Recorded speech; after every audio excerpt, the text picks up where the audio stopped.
Hello viewers. तो आज का अपना ये टॉपिक रहेगा exceptions to law of demand. ठीक है। लॉ ऑफ डिमांड अपना जनरली क्या स्टेट करता है, जैसे जैसे किसी भी चीज़ों की प्राइसेस अप होंगी, जैसे जैसे वो चीज़ महंगी होंगी डिमांड उसका कम जाएगा, और अगर प्राइसेस फॉल करते हैं तो डिमांड बढ़ जाएगा। ये जनरल अपना लॉ ऑफ डिमांड का केसेस था।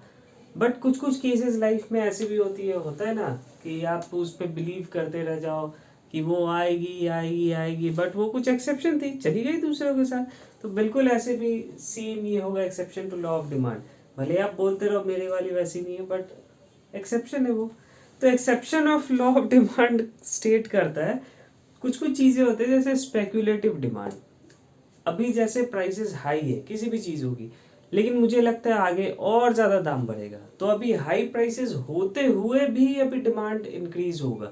जैसे कि पेट्रोल की प्राइसेस अभी जैसे 106 है यहाँ पे, तो 106 के हिसाब से अगर मुझे लगा कि कल वो 110 हो जाएगा, तो आज प्राइसेस हाई होते हुए भी मैं कोशिश करूँगा आज थोड़ी बहुत ज़रूरत के हिसाब से मैं ले लूँ। वही चीज़ नेक्स्ट आते हैं snob appeal. Snob appeal, conspicuous consumption, ये ऑलमोस्ट मिला जुला एक ही जैसा है।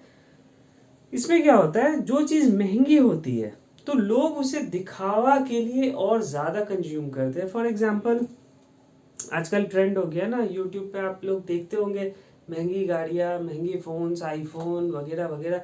तो जो चीज़ महंगा है ऑलरेडी, तो उस चीज़ को वो खरीद के ये दिखाना चाहते हैं कि भैया मैं गरीब नहीं हूँ, मैं अमीर हूँ, और अमीरों वाली शौक रखता हूँ। भले ही खाने को हो चाहे नहीं हो, बट वो चीज़ अमीरों वाली शौक दिखाने का के लिए ये स्नोबिश इफेक्ट, ये कंस्पिकुअस कंजम्पशन, ये ऑलमोस्ट सेम ही में आता है कि अगर वो चीज़ चाहे जितनी भी महंगी हो जाए तो वो महंगी चीज़ों को ज़्यादा कंज्यूम करेंगे।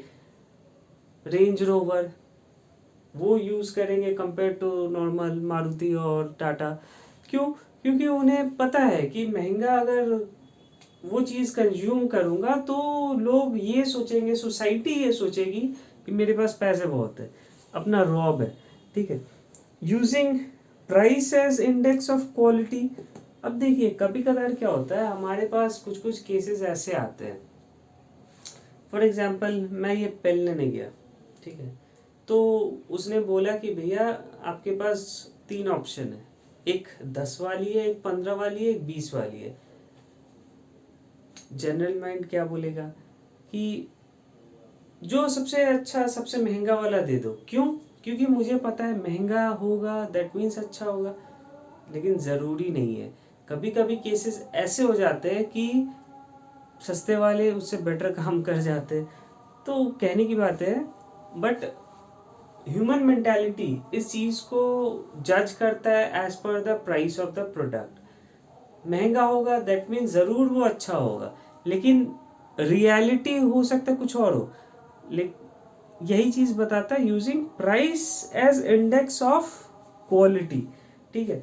तो पहला अपना था स्पेक्यूलेटिव। स्पेक्यूलेटिव स्पेक्यूलेटिव मतलब एक टाइप का समझिए future expectation basis.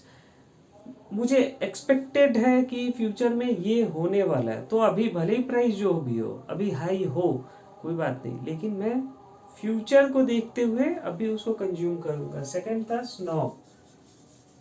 Snob appeal मतलब भाई दिखावा है, शौक है, डायमंड्स पहनने से लोग सोचेंगे कि मैं बहुत रिच हूँ, मैं एलीट क्लासेस से बिलोंग करता हूँ, तो वो स्नॉब अपील के लिए वो चीज़ शो ऑफ किया जाएगा। फिर प्राइस प्राइस इंडेक्स, ज़्यादा महंगी चीज़ों मतलब सॉरी, किसी भी चीज़ की जो क्वालिटी उसकी प्राइस से जज की जाएगी, ना कि उसके एक्चुअल यूजिबिलिटी, एक्चुअल क्वालिटी के साथ। नेक्स्ट हुआ गिफन इफेक्ट।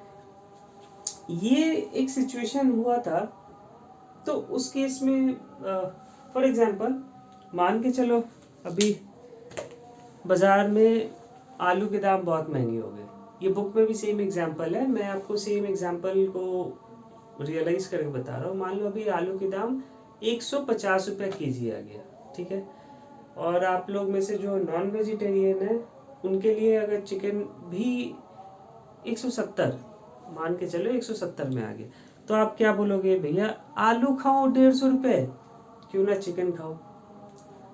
तो यही चीज होता है गिफन इफेक्ट में, कि अगर प्राइसेस किसी भी चीज के महंगे हैं, किसी भी चीज के प्राइस महंगे हो गए, बट थोड़े से एक्स्ट्रा देके और बेटर प्रोडक्ट लिया जाए, तो उस केस में गिफन इफेक्ट का एग्जांपल आता है। महंगा है, प्राइस ऑलरेडी अप है, but we are shifting to a better quality and higher priced product, ठीक है। और एक प्रोडक्ट आया, ये एक गिफन का था,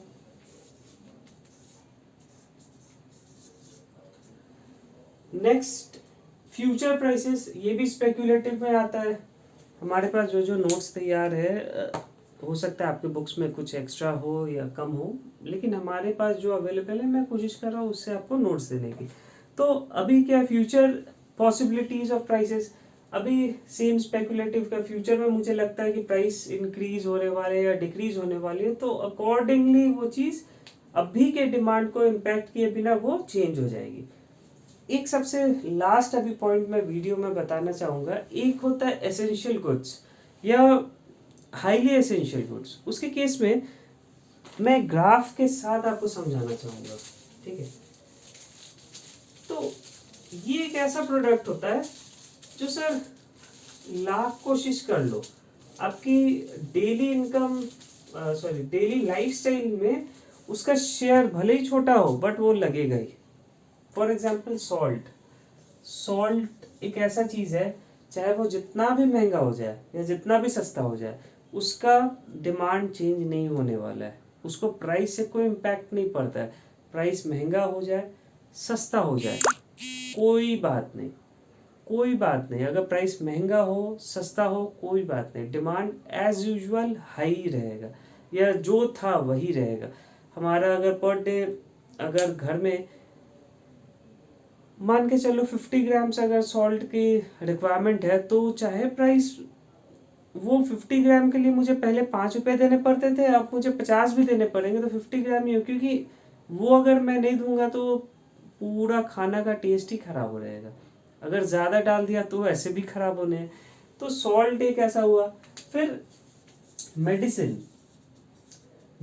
के केसेस में क्या होता है कि कभी भी प्राइस चाहे जो भी हो जाए, लेकिन मेडिसिन का प्राइस अप एंड डाउन से कोई भी वास्ता नहीं है।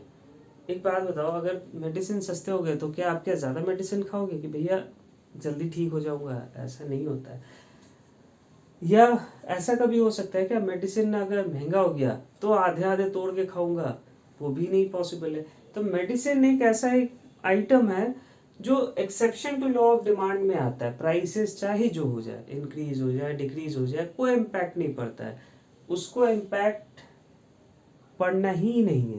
तो ये exception to law of demand का केस में आता है। तो इसका जो ग्राफ होगा कुछ इस तरीके से होगा, प्राइसेस चाहे जो हो जाए अप एंड डाउन, लेकिन डिमांड जो अपना था वो एक ही जैसा रहेगा, कभी भी चेंज नहीं होगा, ना डिमांड घटेगा ना बढ़ेगा, एक ही जगह पे वो अपना कांस्टेंट स्ट्रेट रहेगा।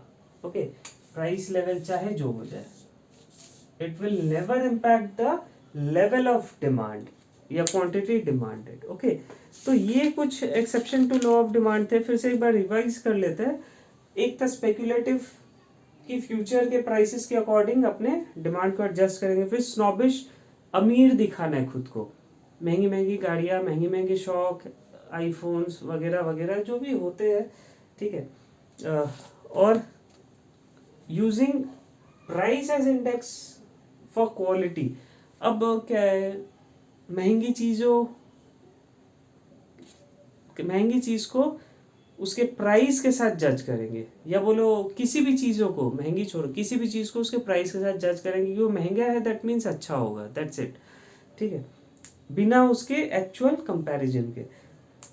अब गिफन गिफन, अच्छा ये महंगा है और अच्छा होगा, ये एग्जांपल मैं अपने ऊपर लेके दिखाता हूँ। मैं यूट्यूब पे आपको फ्री में दे रहा हूँ वीडियोस, कुछ टीचर्स इसके भी चार्ज कर रहे होंगे, करते ही है।